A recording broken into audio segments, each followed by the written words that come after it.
Do you know the most common symptoms of hormone imbalances? Are you gaining weight, feeling tired all the time, or simply snapping at everybody you know?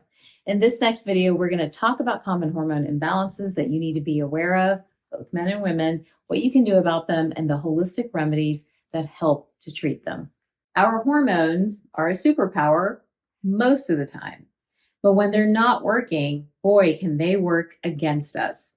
In this video, I'm going to talk about common hormone imbalances for both men and women, what you need to be aware of, and how we need to be thinking about planning for these hormone changes and really turning them around. All right, let's start out with common hormone imbalances. When we're talking about women's health, and I've talked about this a lot in my latest book, The Hormone Shift, because this really applies to all women, whether you are 13 all the way to 50 and above. We understand that there are key hormone shifts that are happening in the body. One is a drop in progesterone, right? Will trigger all kinds of different symptoms. We'll get into that in just a second. The second is a rise in cortisol. Next, we have imbalances in thyroid function, a rise in insulin, which is the blood sugar balancing hormone and really regulates belly fat. And last but certainly not least is a drop in estrogen and testosterone. Now, those are the most common ones. Yes, there are many more, but those are probably the 5 or 6 most common hormone imbalances that we'll find in women that are causing the most symptoms. Now, when it comes to men, they have issues with hormones too.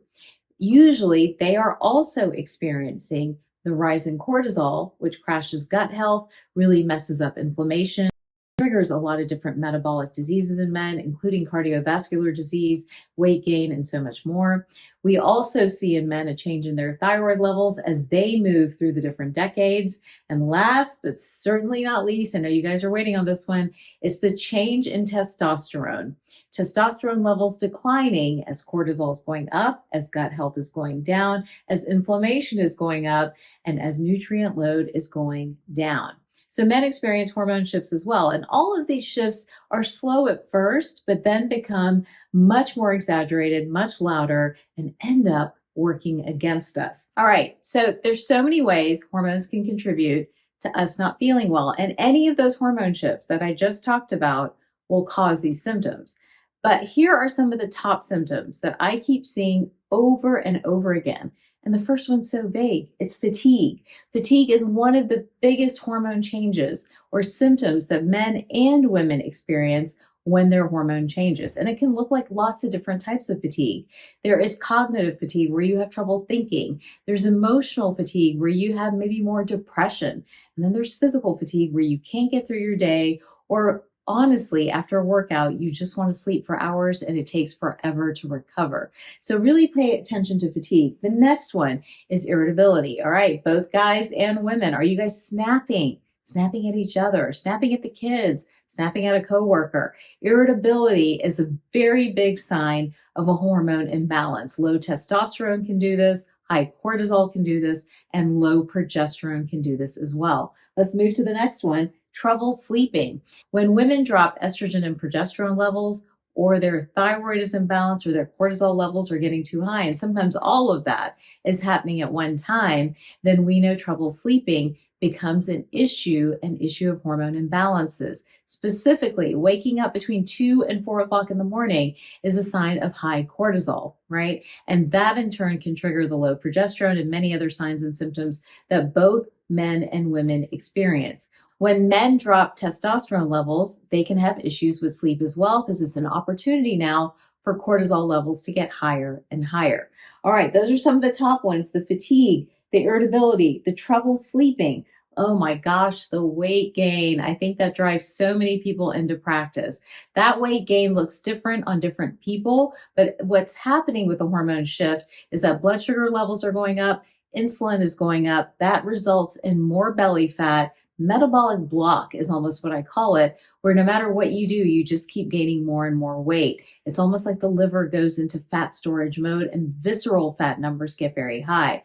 Weight gain can happen first with high cortisol, secondly with low estrogen and low progesterone and low testosterone, and then with low cortisol. All of those can trigger weight gain because they are playing with the hormones insulin and also impacting thyroid function while messing with blood sugar levels. All of those play into weight gain. So really what I want you to remember is that if you're struggling with losing weight and you're really frustrated by belly fat and so many other markers of metabolic health, a lot of it could root right back to your hormones. Okay, let's do a few more. Hair loss. This is what got me into this world. Losing hair can be such a sign of hormone imbalances and can really be frustrating. People run around starting a million different supplements, doing all these procedures, but if you don't get your hormones balanced, you're going to continue to see this hair loss. And last but certainly not least is the mood swing. We know that anxiety, depression, irritability, we talked about, even some of the more obscure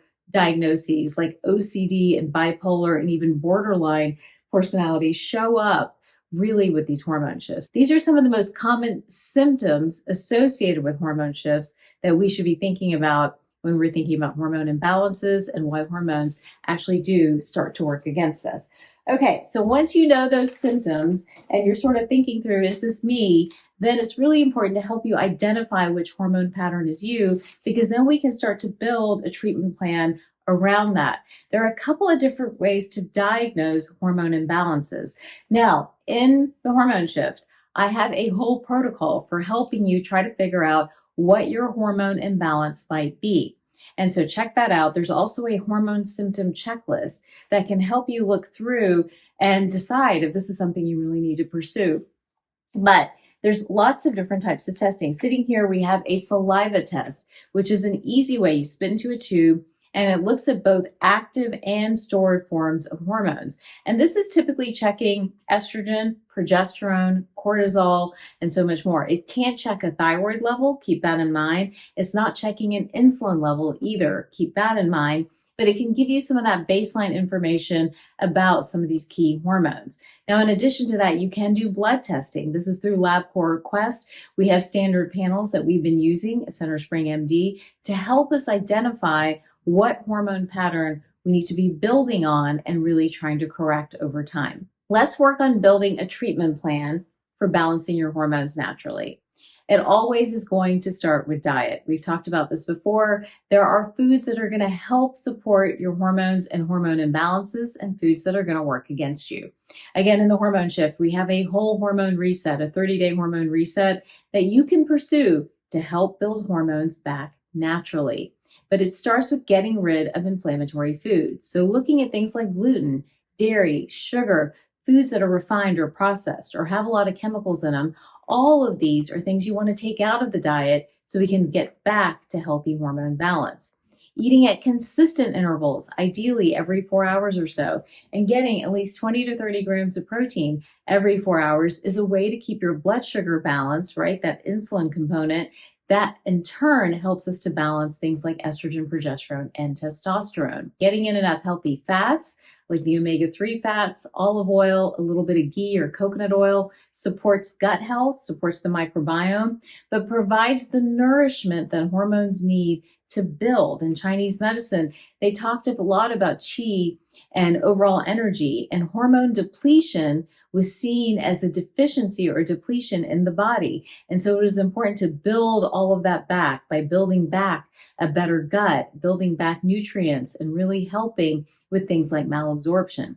So building energy means getting in those fats, getting in protein, getting in so the gut, the liver, and your hormones can all communicate together and work together beautifully. And then there are supplements and herbs that you can take, holistic remedies, to really help you balance hormones, right? There are hormone builders, which include things like probiotics, digestive enzymes, glutamine to rebuild the gut lining, and even the healthy fats and the protein. Then there are hormone balancers. There are herbs, for example, like maca or choline or inositol, or even things like saw palmetto, all of which play a role in balancing hormones rather than simply just treating a particular hormone. Each of these herbs have different purposes, right? Maca, for example, helps with hormone fluctuation. Choline supports the liver. Inositol helps with blood sugar. And we know that saw palmetto helps to bring down levels of androgens, those dirty hormones that trigger symptoms like acne, hair loss, and facial hair, and so much more. So again, we can reach into that toolbox to really find some remedies that help to balance hormones naturally.